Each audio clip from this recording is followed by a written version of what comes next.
कांटा लगाकर पूजन कर रहे हो, आज भी दीपावली का पूजन भी आपको ऐसे ही करना। जितना पूजन आप हर साल करते हो, आपके घर में ब्राह्मण देवता आकर जिस तरह से पूजन कराते हो, ब्राह्मण नहीं भी आते तो आप जिस तरह से पूजन करते हो, उसी तरह से आपको पूरा की पूरा वैसा ही क्रम लगाना है। पर जो पूजन आपने धनतेरस पे करी, रूप चौदस पर करी, वही थाली आज फिर पहुंचकर पाटे पर लाल वस्त्र बिछाकर, चौरन पर लाल वस्त्र बिछाकर उस थाली को रखना, उसी थाली। जैसे आपके यहाँ के ब्राह्मण पूजन बताते हो वैसी पूजन करो। पर अगर ब्राह्मण आपके यहाँ नहीं आते पूजन कराने, आप स्वयं करते हो, तो जैसा करते आए, आपके पूर्वज जैसा बताते, आपके सास जैसे बताते, आपके ससुर जैसा बताते, आपके जेठ जेठानी जैसा बताते, आपके घर के बड़े बुजुर्ग जैसा बताते हैं, वैसी पूजन कर।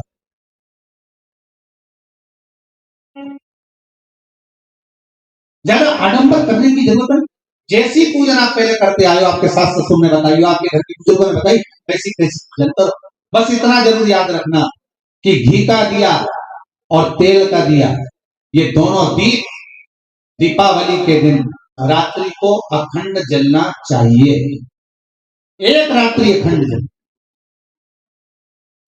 घी का दीप जहां लक्ष्मी जी रखी है, आपने जिन कलदार की पूजन करी है, उनके सीधे हाथ पर, और तेल का दीप उल्टे हाथ पर, लक्ष्मी जी के, आपके नहीं।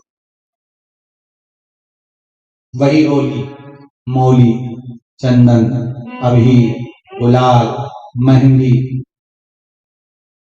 पीले अक्षर, चावल, सुंदर सुंदर पुष्प, इत्र, सुंदर माला, कमल के फूल, कमल गट्टे 5 या 7, अमरवेल के टुकड़े 7 या 5, हल्दी की गांठ 5 या 7, हरे मूंग,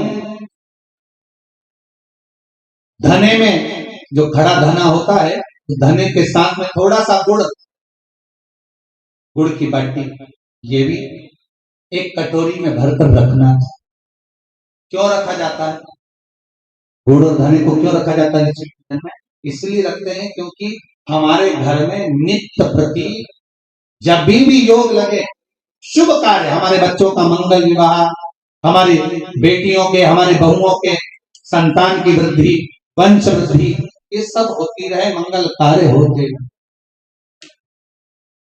महाराज सारी पूजन वैसी की वैसे ही करना है जैसे पूर्व में करी है। सुंदर माता के सम्मुख में मीठे का भोग लगाते हुए, जो आपके एक पाना लेकर आए होगे, एक सुंदर कागज पर लक्ष्मी सरस्वती गणेश जी का जो चित्र हो, वो पूजन वाली जगह पर रखकर पूजन प्रेम से करें।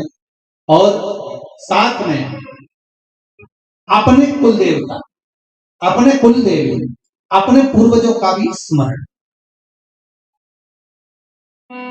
घर में जहां पर आपके ठाकुर जी बैठे हैं, आपके लाला विराजमान है, विश्वनाथ जी विराजमान है, सुंदर भाव से महाकाल बाबा विराजमान है, उनका भी स्मरण, उनका सुंदर कलश की स्थापना करते हुए, श्रीफल रखते हुए, जैसा जैसा आप करते आए हो, अगर कलश पहले से नहीं रखते आए, रखा है तो रखो। जैसी पूजन आप पूर्व में करते हैं, आपके सास ससुर ने जैसा बताया, आपके घर के बुजुर्गों ने जैसा बताया, वैसी की वैसी करना। बस नहीं में एक ही चीज जोड़ सकते हो, जो 3 दिन की पूजन आप करते आ रहे हो सिक्के की, तो सिक्के का पूजन जरूर करें, उसका स्मरण जरूर। महाराज घी का दीप, तेल का दीप लगाकर, और भी जो साथ में आप मट्टी के जो दिए रहते हैं, आप जितने लगाते हो 11, 21, 24, जितने भी आप लगाते हैं उतने दिए लगाएं। घी के, तेल के जैसे आप लगाते आए हो वैसा ही माता का पूजन करें, स्मरण करें, माता को नमन करें और माता से निवेदन करें, हे माता कृपा हे मां, एक नजर कृपा की कर दो। अगर भगवान भूत अधिपति भगवान शंकर का स्मरण कर कर, पंचाक्षर मंत्र का स्मरण कर कर अगर आप पूजन में बैठ रहे हैं, लक्ष्मी पूजन कर रहे हैं तो ये पक्का है अगर हमसे कुछ त्रुटि हो भी गई तो भगवान भोलेनाथ उसको क्षमा कर देंगे। और माता से निवेदन करना, हे लक्ष्मी मैया, हे वैभव लक्ष्मी, हे माता अष्टलक्ष्मी, हे मां संतान लक्ष्मी, धान्य लक्ष्मी, वैभव लक्ष्मी, प्रतिष्ठा लक्ष्मी, यश लक्ष्मी, कीर्ति लक्ष्मी, आरोग्य लक्ष्मी, संतान लक्ष्मी, हे मां ऐसी कृपा करिए, आप हमारे घर से रुष्ट होकर ना जाइएगा। ये घर, ये परिवार, ये सब आपका। साहूकार की पुत्री पीपल के वृक्ष के नीचे, बेलपत्री के वृक्ष के नीचे, आंवले के वृक्ष के नीचे प्रत्येक अमावस्या को दीप लगाने जाती थी। उसका नियम था। साहूकार की पुत्री प्रत्येक अमावस्या। आज नारायण ने कृपा कर दी। और क्या कृपा करी कि आज सरस्वती, पार्वती और लक्ष्मी तीनों इन वृक्षों के नीचे जाकर विराजमान हो गई। पार्वती मैया तो पहले से ही बेलपत्री के नीचे है। स्वयं सरस्वती मैया, लक्ष्मी मैया आंवले और पीपल के नीचे विराजमान हो गई। अब आज तीनों देवियों में बात हो रही है, आज तीनों देवियों में चर्चा हो रही है कि यदि आज अगर कोई दीप लगाने आया और पहला दीप जिसका लगेगा तो ये पक्का है कि मैं लक्ष्मी उसके घर में प्रवेश करूंगी। सती जी बोली, जो पहले बार दीप लगाने के लिए प्रथम में आएगा मैं उससे अपनी सहेली बना लूंगी, उसको अपनी मित्र बना लूंगी। पार्वती जी बोली, जो प्रथम दीप लगाने आएगा, पार्वती जी कहती हैं मैं भगवान शिव से कहकर उनका कल्याण करवा दूंगी। अब ये साहूकार की बेटी, वो साहूकार जो कहने का तो साहूकार था, धन पूर्व में बहुत था पर अब इसके पास में कुछ भी नहीं बचा था। देखिए, सुख दुख तो जीवन में चलता रहता है। आज सुख है, कल दुख है, फिर दुख है, फिर सुख है। ये जीवन में चलता रहता है। भगवान ने दिया, हो सकता है पूर्व में आपके पास में खूब धन होगा, वैभव होगा, सत्ता होगी, फैक्ट्रियां भी होंगी, दुकान भी होगा, धंधा भी होगा, पानी भी होगा, सब कुछ, सारी सत्ता आपके पास में होगी, पर समय की घड़ी किसने देखी है साहब? कौन देखा घड़ी को, कौन देखा पल को? इसीलिए कहते हैं ना, बार बार कहते हैं, तेरा पल पल बीता जाए, मुख से जप ले नमः शिवाय, ओम नमः शिवाय, ओम नमः शिवाय। बड़ी मुश्किल से मिलता है। घड़ी, पल, समय, नक्षत्र कब बदल जाए किसको मालूम है? आज साहूकार के जीवन में था साहूकार कहने का, पर धन नहीं था, वैभव नहीं था, सब समाप्त हो गया था, कहीं पैसा चले गया, लग गया। महाराज, बेटी ने वही दीप तैयार करे। दीपावली की अमावस्या नहीं थी, पर दूसरी जो अमावस्या थी उस अमावस्या पे उसने दीप लगाया। जैसे दीप लगाया, तीन देवियों ने आवाज लगाई, अरे सखी सुनो तो। साहूकार की बेटी बोली, किसकी आवाज आ रही है? अरे सखी सुनो तो। सखी ने कहा, क्या बात है? आवाज आई, तीन सुंदर स्त्रियां, बड़ी सुंदर युवती बनकर, सुंदर आभूषण वस्त्र पहनकर बैठी हुई थी। एक ही जगह पर तीनों बैठी हुई हैं। इसी को त्रिवेणी कहते हैं महाराज। ये त्रिवेणी का जो वृक्ष होता है, उसमें तीन, त्रिवेणी का जो वृक्ष होता है उसमें दिए लगाने का बड़ा महत्व होता है, तो इसी को त्रिवेणी कहते हैं। तीनों बैठी हुई थी। अब तीनों बैठी, आवाज लगाया, हम आपको सहेली बनाना चाहते, सखी बनाना चाहते, आप हमारी सहेली बनेंगी? अब इस साहूकार की बेटी को लगा, ये तो बहुत पैसे वाली दिख रही है, धनपति दिख रही है, और मैं तो गरीबड़ी, और ना जाने में अगर इनकी सखी बन गई तो फिर इनको क्या मुझे देना पड़ जाए, कोई भरोसा है?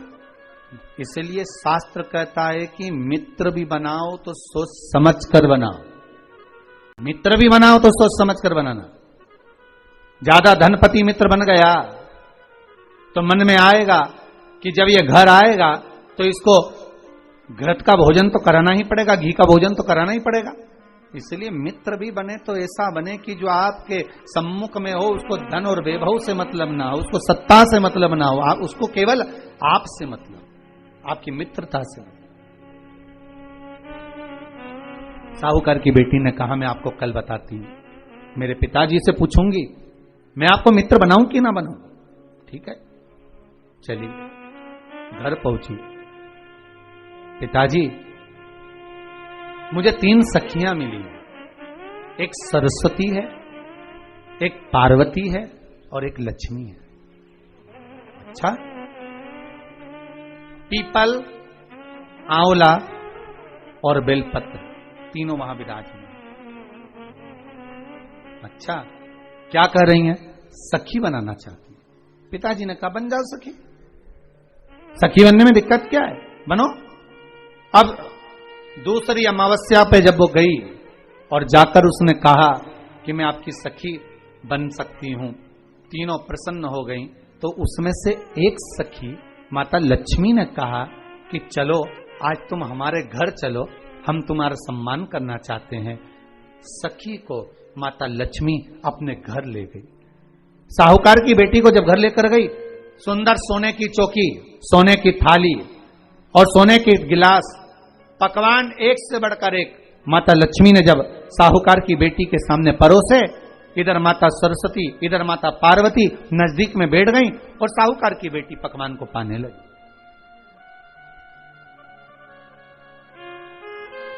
साहूकार की बेटी पकवानों को पा रही है, भोजन ग्रहण कर रही है। अब भोजन करने के बाद साहूकार की बेटी चली गई।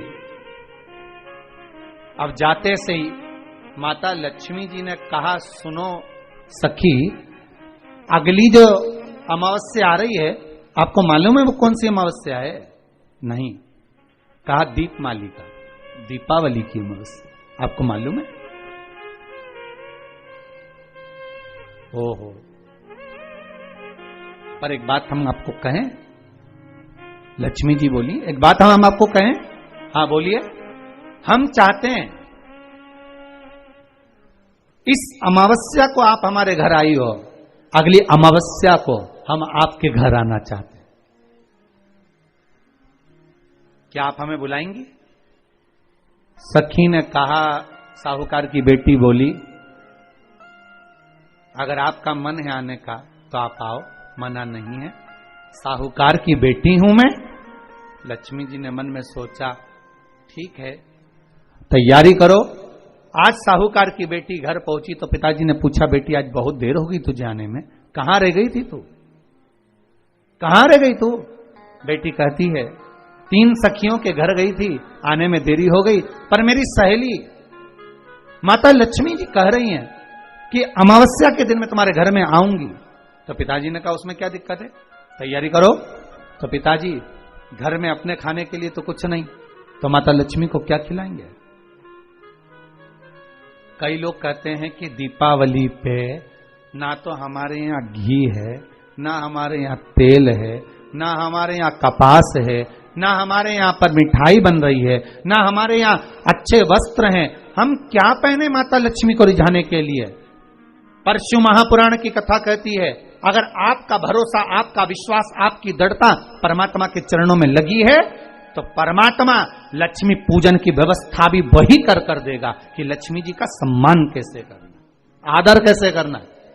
घर में बच्चों का विवाह होता है, टेंशन आपको होता है, परमात्मा पर छोड़ दो, भगवान विवाह कराने वाला होगा, भगवान पाणीग्रहण संस्कार कराएगा, भगवान व्यवस्था करेगा, क्योंकि जन्म उसी ने दिया है तो मृत्यु भी वही देता है, जन्म उसी ने दिया है तो पाणीग्रहण संस्कार भी वही करा देता है। क्यों सोचना? साहूकार ने कहा, बेटी तो इतनी जल्दी हिम्मत हार गई कि तेरे घर में कुछ नहीं है? गाय का गोबर ला, लीपन कर, घर को पोंछ, कचरा उठाकर बाहर फेंकिया। पिताजी, घर में तो कचरा भी नहीं है कि जिसका प्रयोग करा जाए, कचरा उठाकर बाहर फेंकिया। चौक पूर, पिताजी चौक पूरने के लिए तो मेरे पास में कुछ है ही नहीं, जो दीवार पर पोत रही है वही मिट्टी को पोत दे, चौक पूर। उनके घर गई थी, सोने की चौकी पर सुंदर आनंदमय भाव से बिठाया है मुझे, सुंदर सोने की थाली में भोजन कराया है मुझे, अब मैं क्या दूं? पिताजी कहते हैं अगर लक्ष्मी आपकी सहेली अगर आ रही है, बड़ी धनपति है, तो व्यवस्था भी वही करेगी। अब लक्ष्मी तो जाने की तैयारी में, सरस्वती उनके साथ जाने की तैयारी में, पर माता पार्वती नहीं गई। माता पार्वती ने कहा आज मैं नहीं जाऊंगी। क्यों? आज मुझे अमावस्या का दिन है ना, इसलिए बेलपत्री के पेड़ के नीचे मुझे रहना पड़ेगा। तो माता पार्वती बेलपत्र के पेड़ के नीचे रुक गई। अब ये दोनों जाने के लिए तैयारी करी, लक्ष्मी और सरस्वती जाने लगी, साथ में उन्होंने गणेश जी को ले लिया, रिद्धि सिद्धि को ले लिया और साहूकार के यहाँ जा रही हैं। जैसे ही साहूकार के यहाँ जा रही थी, इतनी देर में माता पार्वती को लगा कि इसके पास में जिमाने के लिए, रखने के लिए कुछ नहीं है। माता पार्वती ने एक चील का रूप लिया और उड़ती हुई एक राजकुमारी के हार को, रतन जड़ित हार को लेकर मां पार्वती गई और साहूकार के घर में उस फेंक दिया। साहूकार के दरवाजे पर जैसे फेंका, बेटी ने झाड़ू लगाते समय देखा कि कचरा, ये हार कहां से आ गया? पिताजी को दिखाया, अल्लाह मैं जाऊं, और साहूकार लेकर गया हार को। जो सेठ को दिखाया, महाराज ये हार तो करोड़ों का है, कोई साधारण नहीं। धन मिला तो सबसे पहले जाकर एक सुंदर चौरंग लाया, पाटा लाया, उस पाटे पर सुंदर वस्त्र बिछाया और माता लक्ष्मी के आदर की तैयारी के लिए सुंदर सुंदर घर में पकवान बनने लगे साहब। और सुंदर सुंदर पकवान बने। जैसे ही लक्ष्मी घर में प्रवेश करी, सरस्वती प्रवेश करी, गणेश प्रवेश करे, रिद्धि सिद्धि प्रवेश करी, लक्ष्मी जी ने पहला संबोधन कहा, क्यों सखी, तू तो कह रही थी कि मेरे पास में कुछ भी नहीं, फिर इतना सारा सामग्री कहां से आ गई? सखी कहती है, मेरे पिताजी कहते थे जिसके मंदिर में दिया लगाया है, जिस वृक्ष के नीचे दिया लगा कर आई है, जहां जिस देवता को पूछ कर आई है, विपदा की घड़ी में वही देवता आकर खड़े होते हैं। ना जाने कहां से हार मिल गया, ना जाने कब प्रसाद बन गया। लक्ष्मी जी ने ध्यान लगाकर देखा कि पार्वती क्यों नहीं आई थी। समझ में आ गया कि एक सखी पूरी व्यवस्था करने में लग गई थी। ऐसी है मेरी मां लक्ष्मी, ऐसी है मां पार्वती, ऐसी है मां सरस्वती। उनकी आराधना 3 दिन से आप पाटा लगाकर पूजन कर रहे हो। आज भी दीपावली का पूजन भी आपको ऐसे ही करना है।